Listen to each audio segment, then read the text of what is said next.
예, 오늘은 서로 바라보면서 이렇게 한번 인사했으면 좋겠어요. 예수님 부활하셨습니다 하고 우리 서로 바라보면서 인사합시다. 예수님 부활하셨습니다.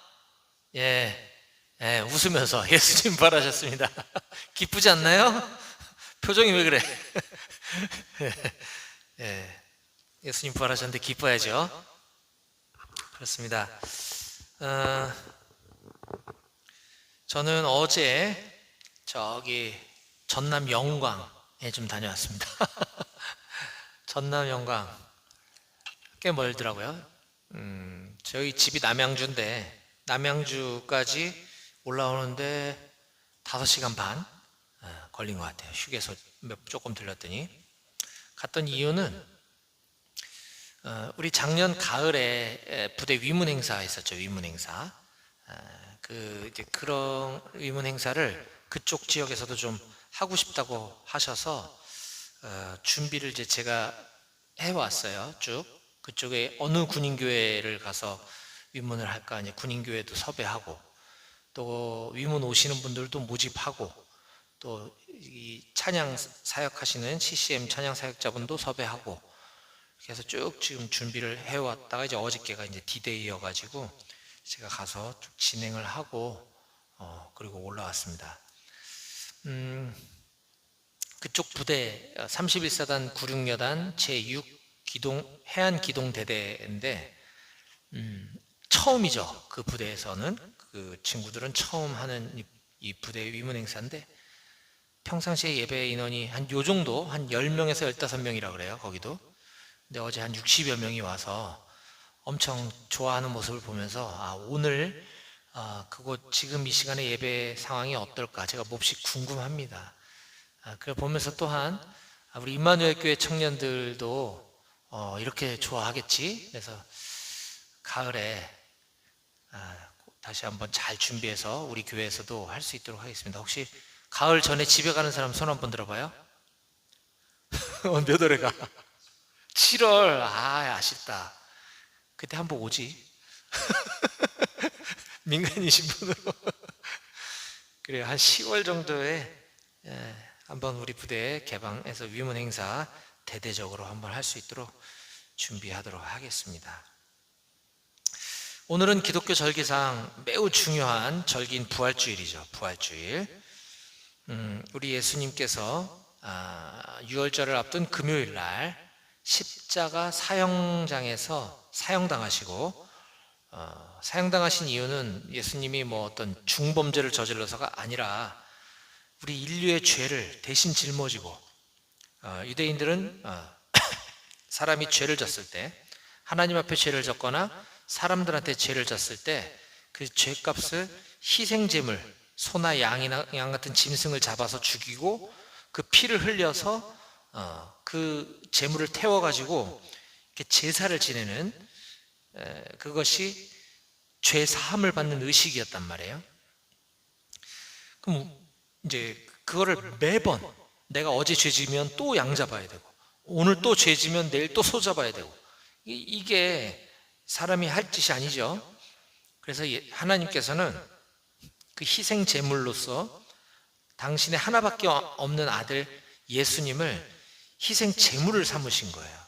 그래서 이제는 더 이상 그와 같은 일을 안 해도 되게끔, 만약에 예수님이 2000여 년 전에 스스로 희생 제물이 돼서 우리의 모든 죄, 과거의 죄, 미래의 죄까지 다 덮어쓰고 희생당하시지 않았다면 우리는 오늘도 내가 오늘 김상병님한테 거짓말 좀 쳤네.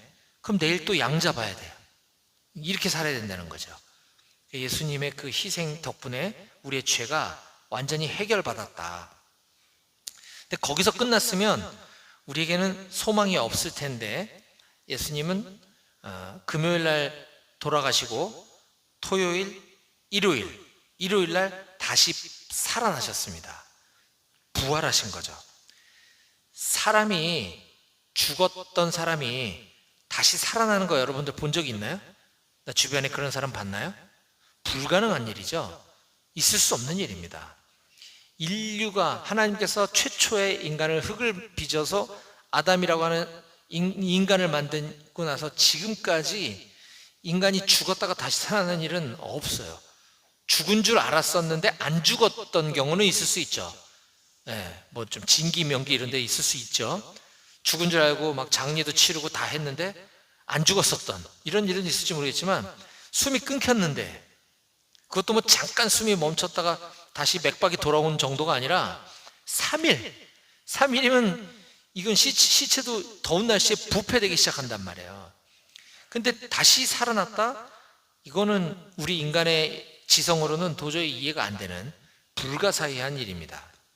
하지만 부활은 어떤 신화나 지어낸 얘기가 아니라 실제 있었던 사건이라는 것이에요.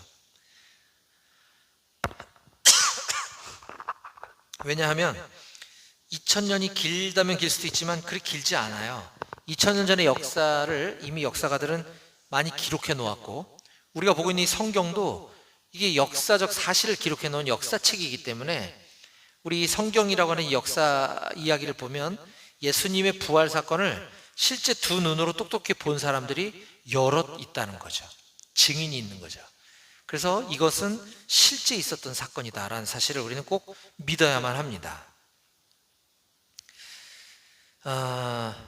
우리 기독교 신앙은 부활신앙이라고 하거든요. 왜 부활신앙이라고 하냐면, 인간의 모든 종교는 이 세상에서 잘 되기를 바라는 마음과, 또 죽어서 죽음 이후에 뭔가가 있을 것 같은데 그 뭔가가 뭔지를 몰라서 그냥 죽음 이후에 잘 됐으면 좋겠다 해서 갖는 사람들이 갖는 게 이제 여러 가지 신앙들이란 말이죠.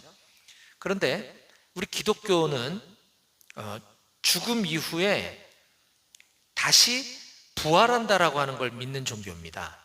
왜냐하면 죽음이 거기서 끝이라고 한다면 이 세상에서만 잘 살면 되잖아요. 그렇죠?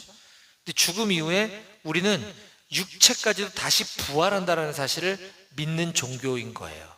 그래서 예수님이 그 부활의 첫 스타트를 끊어주신 겁니다. 그렇다고 그 뒤로 죽었던 사람이 다 부활한 게 아니라 아직 그 부활의 때는 오지 않았죠. 하나님께서 정하신 그 때가 되면 지금까지 죽었던 사람들이 다 부활하게 되는 거예요. 그래서 기독교 신앙은 부활의 신앙이다. 부활을 믿는 신앙이다. 그래서 내 사랑하는 가족이 사망을 했을 때, 물론 어제까지도 같이 지내다가 당분간 못 만난다는 게 무척 슬픈 일이죠. 그 당분간이 얼마가 될지를 모르기 때문에 더 슬프죠. 하지만 그럼에도 불구하고 우리는 다시 부활의 때에 만날 거다라는 소망이 있기 때문에 기독교인들은 죽음을 그렇게 슬퍼하지는 않는 거예요. 고린도전서 15장 17절 이하에 보면 이런 말씀이 있습니다. 그리스도께서 다시 살아나신 일이 없으면 너희의 믿음도 헛되고 너희가 여전히 죄 가운데 있을 것이요, 또한 그리스도 안에서 잠자는 자도 망하였으리니. 잠자는 자는 죽은 자를 말하는 겁니다. 성경은 그런 의미에서 죽은 자들이 다시 부활할 것이기 때문에 잠잔다라고 표현을 해요. 잠자는 사람들은 깨어나기 때문이죠. 그래서 그리스도 안에 예수님이 다시 부활하신 일이 없으면 우리 믿음이 헛된 거라는 거예요. 그렇잖아요. 이 세상 짧은데 저도 이제 뭐 앞으로 살아봐야 뭐 오래 살아야 한 30년 살지 않겠어요? 그럼 뭐 이렇게 사나 저렇게 사나 뭐 똑같은 건데 무슨 소망이 있냐는 거지. 근데 우리가 부활할 것이기 때문에 우리가 믿는 믿음이 중요한 것이고, 그 부활했을 때 우리는 하나님 앞에 서야 되기 때문에 우리가 죄 가운데 있을 수가 없다라는 거죠. 근데 그런 게 아니면 뭐 대충 사는 거죠.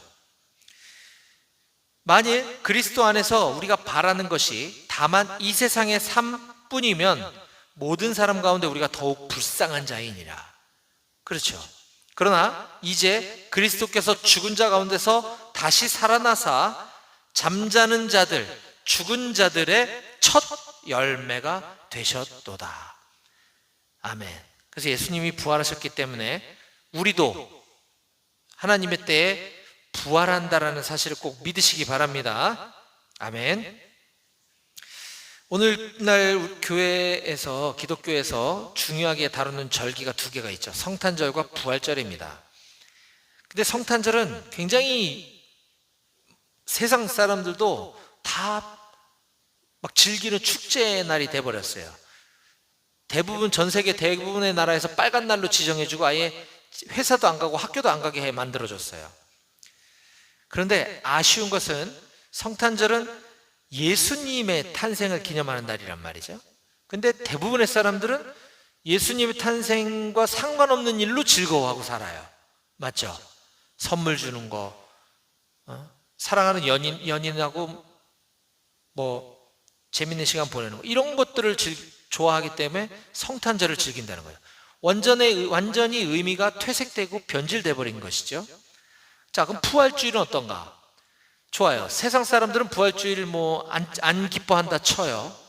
우리 교회 다니는 사람들, 그리스도인들에게 부활주일은 어떤가 생각해 봤을 때, 글쎄요, 그저 그냥 매 주일 중에 한 주일, 근데 이날은 그냥 부활주일, 이 정도 느낌이 아닌가 하는 생각이 들어요. 부활주일이 과연 성탄절만큼 기쁜가? 성탄절도 아까 얘기했듯이 그런 쓸데없는 기쁨 말고 정말 얼마나 내가 이 부활주일이 감격해하며 살아가고 있는가 한번 생각해 볼 필요가 있습니다. 우리는 부활주일 하면 무엇이 제일 먼저 생각이 나나요, 여러분들? 부활주일 하면 제일 먼저 생각나는 게 뭐예요? 계란 아니에요? 계란? 그죠? 참, 제가 계란 가져왔어요. 저 뒤에 그 외부 민간교회에서 이렇게 보내주신 계란인데, 높은 뜻 백오교회 이렇게 보내주셨는데 너무 많이 보내주셔가지고 제가 우리 임마누엘 교회 것도 좀 띄어갖고 왔어요. 구운 계란이니까 두 개 이렇게 하나 예쁘게 포장되어 있는 거를 되게 많이 갖고 왔으니까 여러분들 다 하나씩 챙기시고 교회 안 나온 우리 전우들한테도 이렇게 좀 나눠주시면 좋겠어요. 아무튼지간에 부활절 하면 왜 계란이 먼저 떠오르는 것일까? 계란이 부화되는 그 속성을 예수님의 부활의 의미를 담아서 그렇게 하는 것인데, 중요한 것은 부활절 이퀄 계란이 아니라 이 부활하신 예수님의 그 기쁜 소식을 전하는 수단, 하나의 도구로서 부활절 계란을 사용하라라는 것입니다. 계란이 전부가 돼서는 안 되는 것이에요. 그리고 또 부활주일 하면 제가 좀 안타까워하는 것 중에 하나가, 우리가 지난주는 고난주간으로 보냈습니다. 그렇죠? 예수님의 순환, 그걸 기억하면서 우리가 좀 절제되고 좀 더 경건한 시간을 갖자 하는 게 고난주간의 의미인데, 요즘 많은 교회에서 이렇게 보면은 고난주간에 미디어를 금식하자, 뭐 TV, 인터넷, 뭐 핸드폰 게임 이런 거를 좀 끊자, 일주일 동안만이라도. 그래서 우리가 예수님의 부활에 동참하자, 이런 이야기를 참 많이 듣습니다. 뭐 좋아요. 그렇게라도 하면서 예수님의 고난을 조금 더 생각할 수 있다면 좋다고 생각합니다. 그런데 그러한 것들로 인해서 내가 예수님의 고난을 얼마나 묵상할 수 있을까? 나 핸드폰 지금 너무 하고 싶은데 이게 참아야 돼, 이번 주. 예수님도 십자가 얼마나 힘드셨을까? 근데 참으셨잖아, 나도 참아야지. 이렇게 등치할 수는 없는 거라는 거예요. 어떻게 예수님의 십자가 고난을 내가 핸드폰 좀 참는 거하고 비교할 수가 있겠습니까? 그렇잖아요. 그런 걸로 우리가 고난주간을 경건하게 보냈다라고 하기에는 주님 앞에 너무 죄송할 것 같습니다. 따라서 우리가 예수님의 고난, 부활을 깊이 묵상할 수 있는 유일한 방법은 바로 하나님의 말씀인 성경을 조금이라도 더 읽고 생각해보고 또 기도하고, 이렇게 경건하게 보내는 것이 고난주간을 보내는 참된 것이고, 오늘 예수님의 부활을 맞이하는 바람직한 자세라고 생각합니다. 그래서 저는 어쨌거나 이 부활절을 맞이한 이 아침에 부활이라는 것이, 죽었던 사람이 다시 살아난다는 것이 인간의 이성과 상식으로는 도저히 납득할 수 없는 불가능한 일이라 할지라도 우리들에게는 이것이 꼭 믿어지고 그 부활이 나의 삶에 실제로 적용되어질 수 있기를 간절히 소망합니다. 아멘. 네.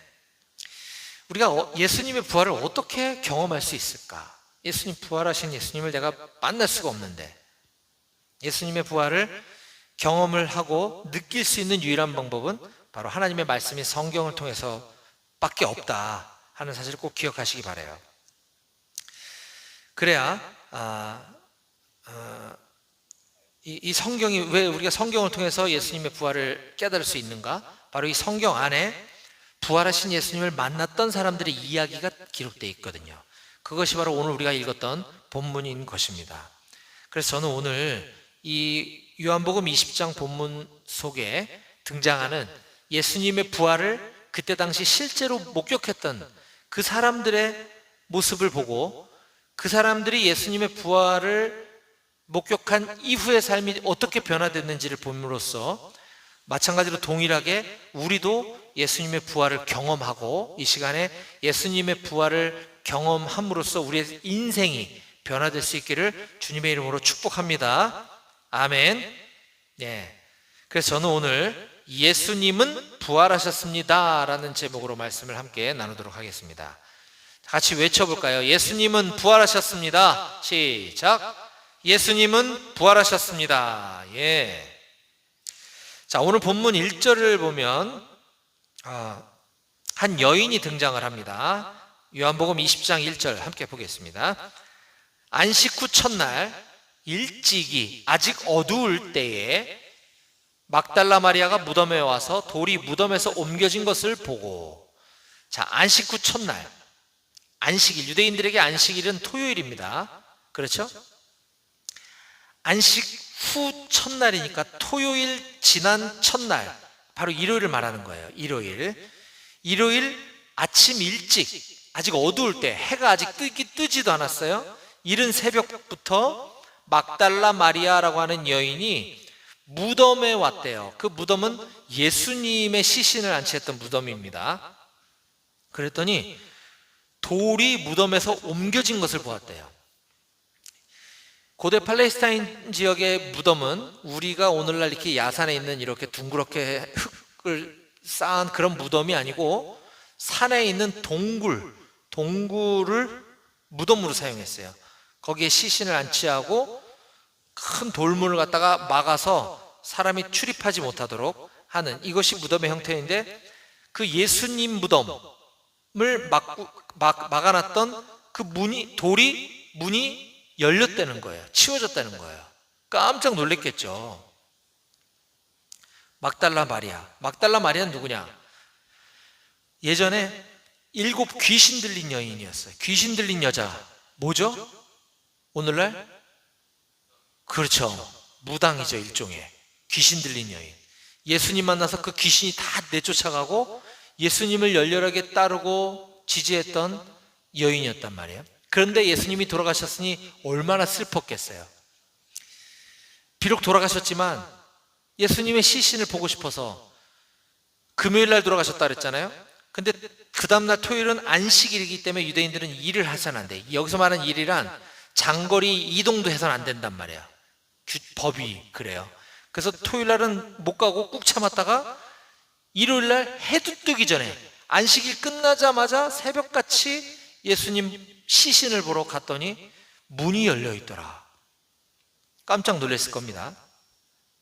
근데 11절을 보니까 문이 열렸으니까 이제 문만 열렸나 할 수도 있잖아요. 자, 11절에 보니까 마리아는 무덤 밖에 서서 울고 있더니 울면서 구부려 무덤 안을 들여다 보니 12절, 흰옷 입은 두 천사가 예수의 시체 누였던 곳에 하나는 머리편에 하나는 발편에 앉았더라. 예수님의 시신은 없고 웬 천사 두 사람인지 두 마리인지 천사 둘만 그 시신 놓여졌던 머리 쪽 발 쪽에 앉아 있다는 거예요. 기절초풍할 일이겠어요. 이 마리아는 담력이 좀 센 것 같아. 그런 거 보면 우리는 지금 시신이 없어진 것만 봐도 간이 콩알만해졌을 텐데 거기 천사가 있다니 얼마나 놀랬겠어요. 자, 근데 13절에 보니까 천사들이 이르되 여자여 어찌하여 우느냐. 지금 마리아에게 말을 걸고 있어요. 그랬더니 막달라 마리아가 이르되 사람들이 내 주님을 옮겨다가 어디 두었는지 내가 알지 못합니다. 예수님의 시신이 사라졌어요. 그래서 울고 있다는 거예요. 그런데 더 기절초풍할 일이 벌어집니다. 14절. 이 말을 하고 지금 천사가 먼저 막달라 마리아에게 물어왔고, 여자여 어찌하여 울고 있느냐 물어왔고, 막달라 마리아가 천사에게 사람들이 내 주님의 시신을 어디다가 옮겨뒀는지 내가 모르겠어요, 혹시 알고 계시나요? 천사가 대답을 하기도 전에 14절, 이 말을 하고 뒤로 돌이켜 예수께서 서 계신 것을 보았으나 예수이신 줄은 알지 못하더라. 그랬겠죠. 죽으셨는데 분명 그 죽으신 예수님이 갑자기 살아나서 뒤에 떡하니 서 있다고 상상이나 했겠습니까? 그러니까 예수님인 줄 못 알아본 거예요. 아직 지금 해도 안 떴잖아요, 그렇죠? 그럴 수 있을 것 같아요. 자, 그랬더니 15절에 그 예수님이 이렇게 말씀을 하십니다. 예수께서 이르시되 여자여 어찌하여 울며 누구를 찾느냐 하시니, 마리아는 그가 동산지기인 줄 알고, 예수님인 줄 모르고 거기 그 동산을 지키는 사람인 줄 알고 이르되 주여 당신이 옮겼거든. 여기서 주여는 로드가 아닙니다. 주님을 말하는 게 아니라 그냥 선생님, 그냥 높임말이에요. 그냥 누군지 모르는 상대방을 높이는 거예요. 당신이 옮겼거든. 어디 두었는지 나에게 좀 가르쳐 주세요. 그러면 내가 가서 예수님 시신을 좀 가져갈게요. 이렇게 얘기를 하자 16절에 예수께서 마리아야 하시거늘, 마리아가 돌이켜 히브리 말로 라보니 하니 이는 선생님이라는 말이라. 이제 알아봤다는 뜻이에요. 예수님을 이제 알아본 겁니다.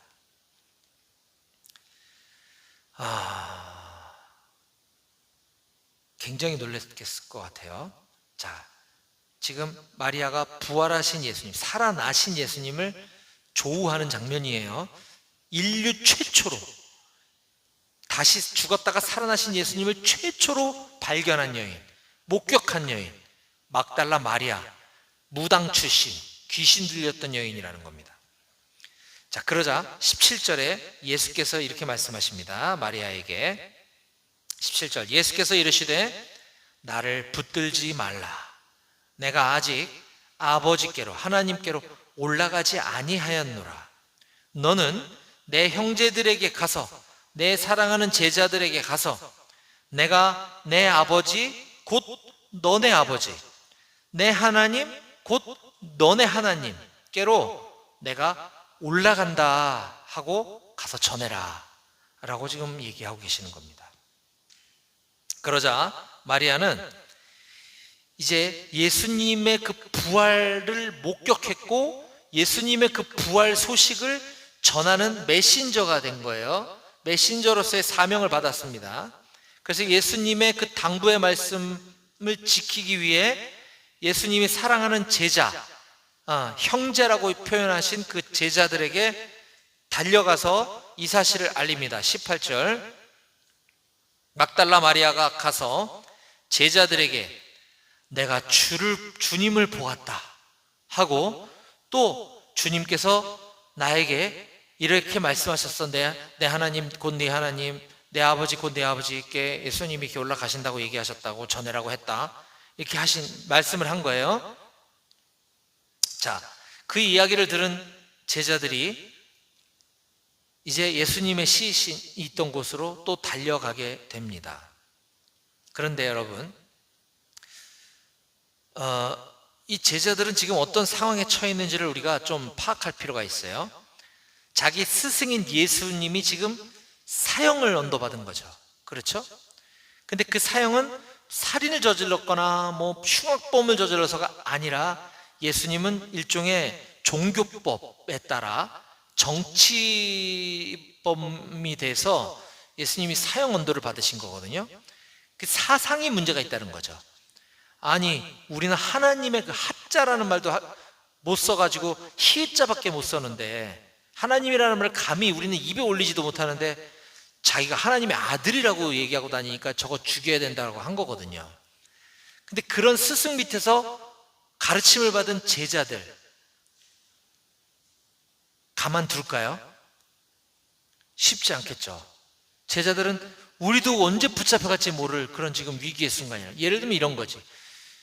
어떤 유명 간첩이 잡혔어요. 간첩이 국가보안법에 따라 정말 징역형의 거의 무기징역을 선고받았단 말이에요.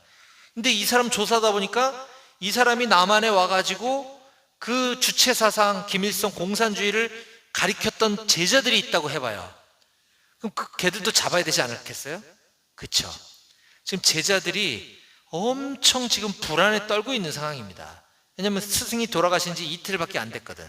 아니 거의 정확히 얘기하면 거의 하루 반나절밖에 안 지났거든요. 그렇게 두려움에 떨고 있는 제자들에게 막달라 마리아 보내놓고 예수님이 직접 가셨어요. 또 직접 19절 보겠습니다. 19절.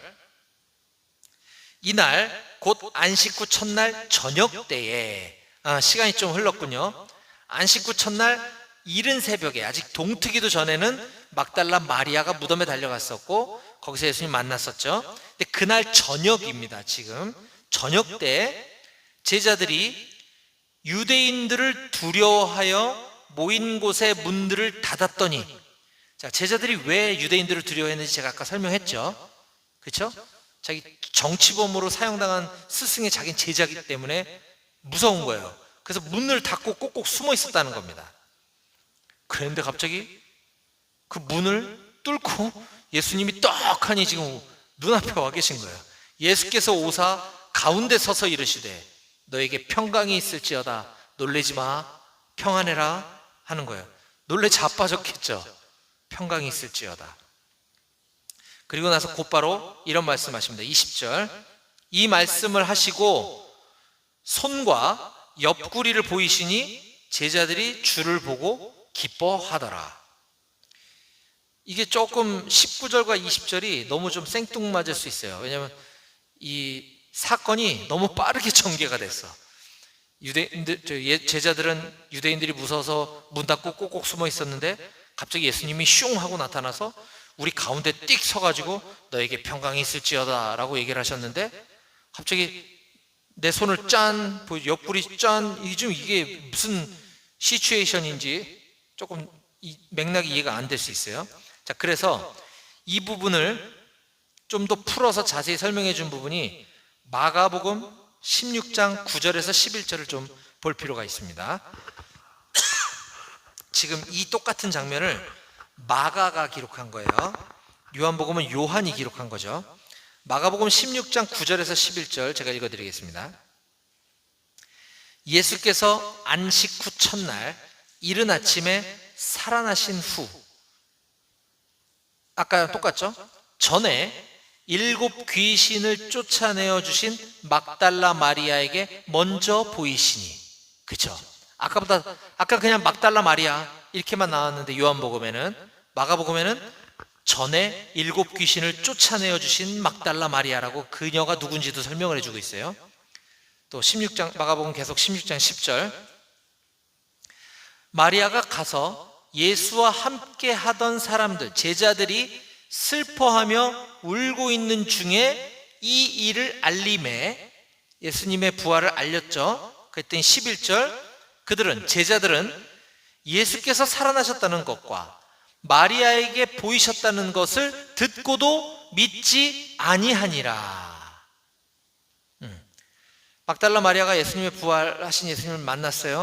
예수님이 미션을 주셨죠. 내 제자들에게 가서 이 소식을 전해라. 그리고 난 올라가야 된다고 얘기해라.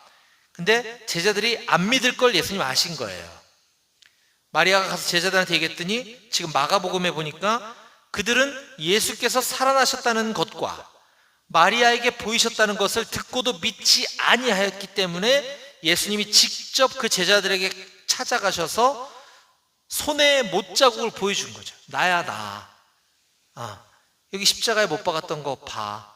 옆구리 창에 찔렸던 거잖아. 내가 너네 스승 예수라니까 라고 제자들이 믿지 않는 그 믿음을 열어주시기 위해 찾아가 보여주셨다라고 하는 사실입니다. 저는 어쩌면 이 모습이 과연 우리의 모습이 아닐까 하는 생각을 좀 해봤어요. 예수님의 부활을 우리는 성경에서도 보았고 매년 부활주일만 되면 이런 얘기를 들어요. 그 내 주변에 보면 부활하신 예수님을 뭐 기도하다가 말씀 보다가 강하게 깨닫고 나서 그의 삶이 바뀌는 걸 보게 되죠. 정말 굉장히 성격도 포악하고 욕도 잘하고 술도 잘 마시던 사람이 어느 날 갑자기 해가닥 해가지고 예수쟁이가 돼버렸어요. 이런 사람들 많아요. 저도 그 중에 하나거든요. 그런데 그걸 그렇게 사는 사람들의 이야기, 성경의 이야기를 보고도 안 믿어지는 거야. 오늘 본문의 제자들의 모습이 우리의 모습이 아닌가 하는 생각이 듭니다. 그런데 그럴 수 있다고 봐요. 그럴 수 있어요. 왜냐하면 안 믿어지는 걸 어떻게 해? 그렇지 않나요? 내가 믿고 싶다고 이게 믿어져요 갑자기? 네, 안 믿어질 수 있습니다. 왜냐하면 비상식적이기 때문에. 죽은 사람이 살아난다는 것은. 자, 예수님의 수제자들, 예수님의 핵심 제자들도 지금 안 믿었다 그랬잖아요. 마리아의 말을 듣고. 그런데 우리가 어떻게 그걸 쉽게 믿겠냐는 거죠. 그럴 수 있어요. 하지만 그렇다고 그럴 수 있대, 안 믿어줘도 된대가 아니라는 거예요. 안 믿어지면 안 돼요. 믿어져야만 합니다. 아니 그럼 목사님 도대체 어떻게 하라는 말인가요? 어쩌란 말입니까?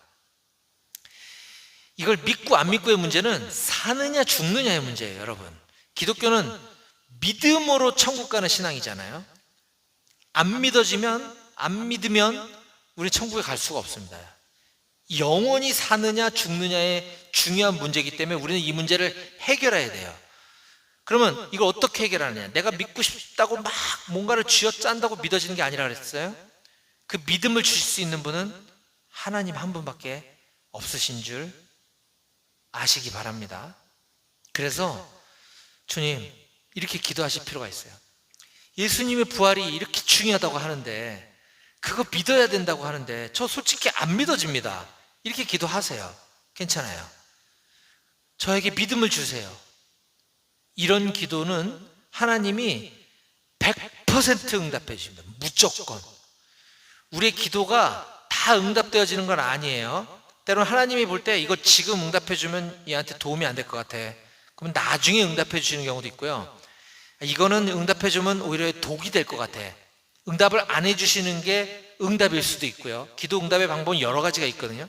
근데 하나님 제가 믿고 싶은데 안 믿어집니다. 제발 저에게 믿어지게 해주세요. 이런 기도는 무조건 들어주십니다. 아멘. 예, 꼭 기도하시기 바랍니다. 이 문제는 해결을 하셔야 돼요. 영원히 사느냐 죽느냐의 문제이기 때문에. 예수님의 부활뿐만 아니라 그 예수님 때문에 내 죄가 용서함을 받았다, 그 예수님을 믿기만 하면 된다라고 하는 이것도 믿기가 어려워요. 도와주세요 하나님, 믿어지게 해주세요. 이런 기도도 하셔야 돼요. 믿음에 관한 기도는 가장 중요한 첫 번째 기도인 것입니다. 저는 우리 사랑하는 임마누엘 교회 모든 청년들이 하나님께 간절히 도움을 요청하고 반드시 예수님이 부활하셨다는 것과, 부활하셨다는 건 무엇을 말합니까? 지금도 살아계시다는 거잖아요. 예수님이 죽었다가 부활하셨는데 다시 죽으셨다 이러면 그냥 끝이지만 다시 죽으셨지 않았잖아요. 그때 부활하신 예수님은 하늘 보좌 우편에 지금도 살아계십니다. 이 사실을 꼭 믿는 그 믿음을 찾으시기를 주님의 이름으로 축원합니다. 아멘. 예, 기도하시겠습니다. 하나님 아버지 감사합니다.